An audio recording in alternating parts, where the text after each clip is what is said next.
नमस्कार दोस्तों, आप देख रहे हैं अमृत भक्ति ज्ञान यूट्यूब चैनल। आज की कथा है विनायक जी की अद्भुत कहानी। यह कथा हमें बताएगी कि कैसे स्वयं भगवान गणेश ने एक छोटी सी भूल के लिए भी प्रायश्चित किया। तो आइए पूरी श्रद्धा के साथ इस पावन कथा की शुरुआत करते हैं। जय श्री गणेश। बहुत समय पहले की बात है। एक सुंदर राज्य था जहाँ एक न्यायप्रिय और धर्मात्मा राजा राज करते थे। उनका महल और बाग इतने सुंदर थे कि मानो धरती पर स्वर्ग उतर आया हो। उसी बाग से एक दिन भगवान गणेश गुजर रहे थे।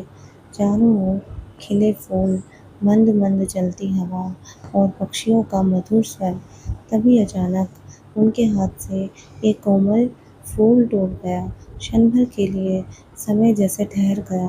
भगवान गणेश ने उस फूल को देखा और मन ही मन विचार किया, यह मुझसे एक भूल हुई है और हर भूल का एक प्रायश्चित आवश्यक है।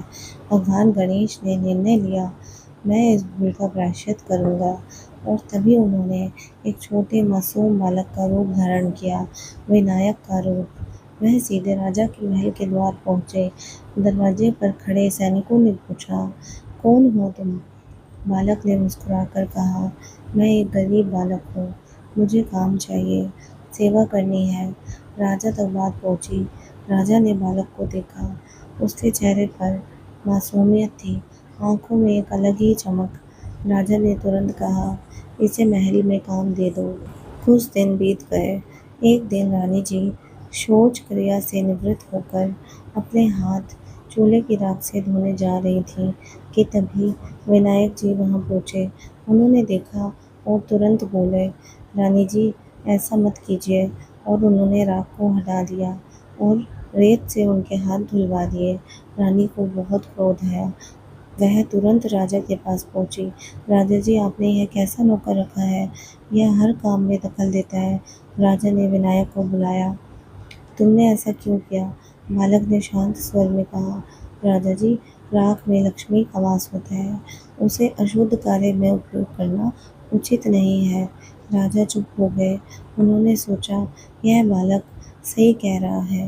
कुछ दिनों बाद राजा ने कहा, विनायक, रानी को तीर्थ में स्नान के लिए ले जाओ। दोनों पहुंचे पवित्र पुष्कर जी। वहां का दृश्य अत्यंत मनमोहक था। घाटों पर भक्तों की भीड़ लगी हुई थी, मंदिरों की घंटियां बज रही थी और पवित्र जल की लहरें। रानी धीरे धीरे लोटे से पानी डालकर स्नान करने लगी। तभी विनायक जी ने उनका हाथ पकड़ा और उन्हें पूरी तरह जल में डुबकी लगवा दी। रानी घबरा गई। महल लौटते ही उन्होंने शिकायत की, राजा जी, यह मुझे डुबो देता है।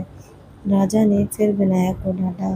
तब विनायक बोले, राजा जी, तीर्थ में डुबकी लगाना ही सच्चा स्नान है।